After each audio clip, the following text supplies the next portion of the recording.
Okay, let's dig into something pretty wild here. We're talking Yeah. about trying to, well, communicate with spirits, but specifically through technology. Yeah, it's a fascinating area. Our deep dive today, it's based on this really interesting audio excerpt from a paranormal investigator, Steve Huff. You might know him from Huff Paranormal. Right, he's quite well known in those circles. Exactly. And our mission really is to kind of peel back the layers on his journey, looking at his methods, the equipment, the rules, and some really incredible encounters he says he's had. It definitely blurs the lines, doesn't it, Mm. between, what we think of as science and something else. It really does. So let's set the scene first. Picture this.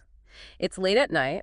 Steve Huff's in his living room, Okay. and he's just heard voices in his bedroom, which apparently hasn't happened for months. Wow, okay. So that's significant for him. Yeah, he sees it as a clear sign, like a ramping up of spirit activity, not just random noise.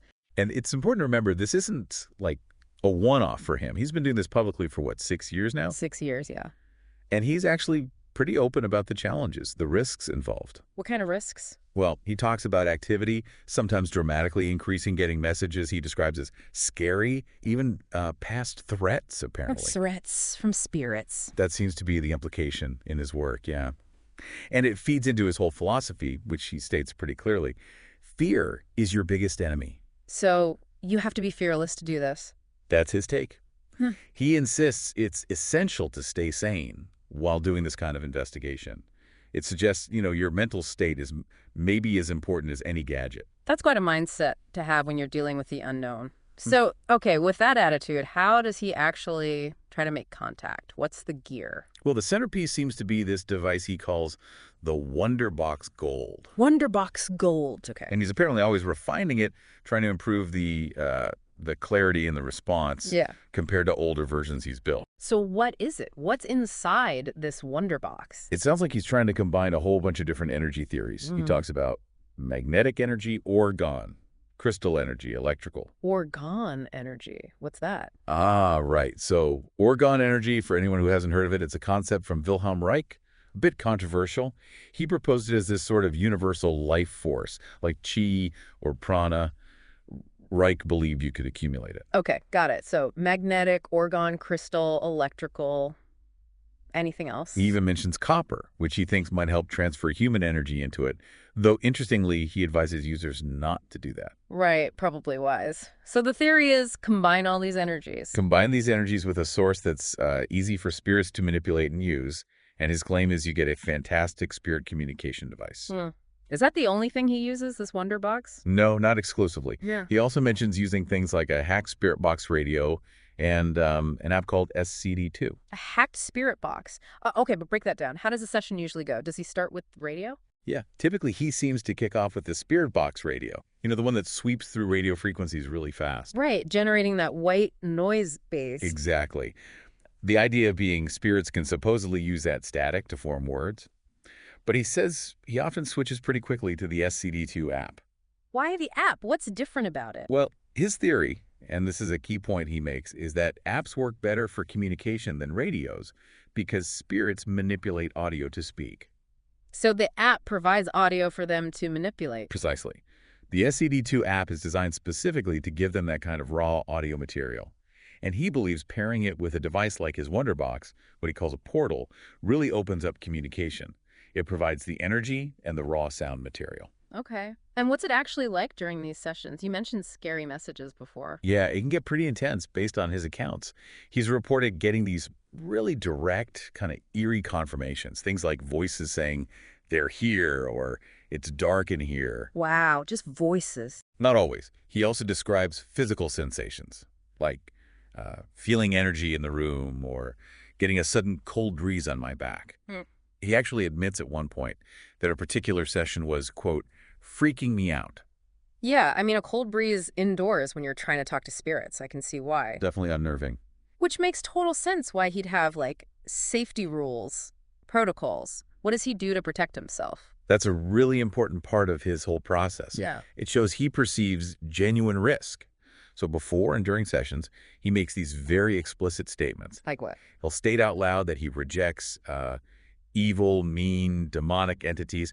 He only welcomes kind, loving spirits and souls. So he's setting an intention. Exactly, a very clear one. He says he approaches as a friend in peace, and that he means no harm or imbalance. Okay. And he lays down rules for the spirits too, like they have to leave and return to where you came from after they speak. So no sticking around. Apparently not. And a strict prohibition against entering him or his wife. He specifically invokes protection by the white light of Archangel Michael. Wow, that's quite specific. It really underscores the potential dangers he perceives in this. It absolutely does. It's not just tinkering with gadgets. It's engaging with something he believes requires serious spiritual boundaries. So within these very controlled sessions, what kind of things does he ask?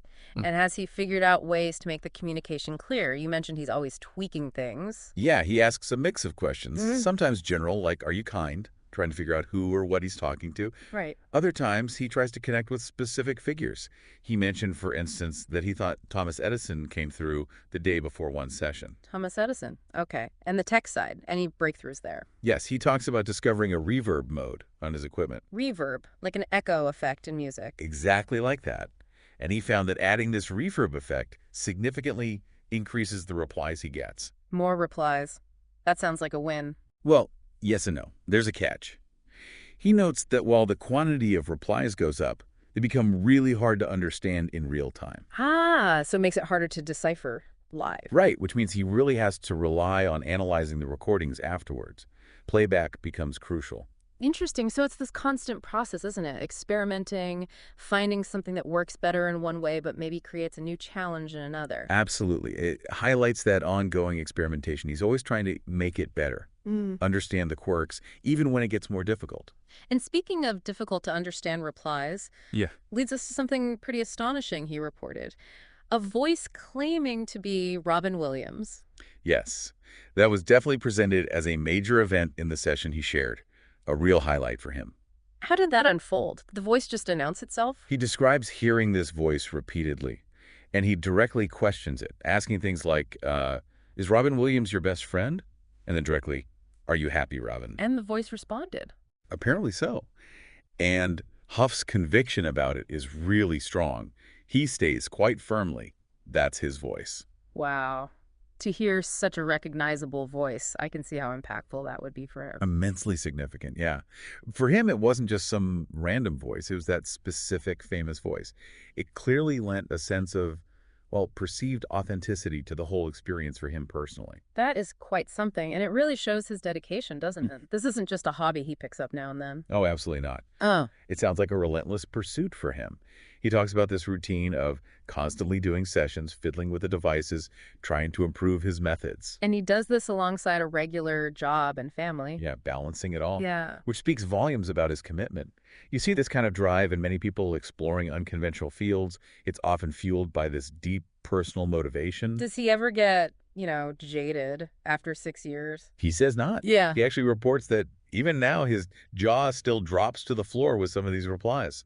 That sense of wonder, of potential discovery, seems to keep him going. He also mentions how much the support from his audience means to him, which is interesting. That external encouragement can be a powerful motivator in these kinds of demanding, sometimes isolating pursuits. So when we take a step back from all this, what does it all mean? We've gone through this really extraordinary account, right? Technology, spirits, protocols, these incredible claimed encounters. Yeah, it's a lot to process. And this deep dive, it really invites you, the listener, to think about it.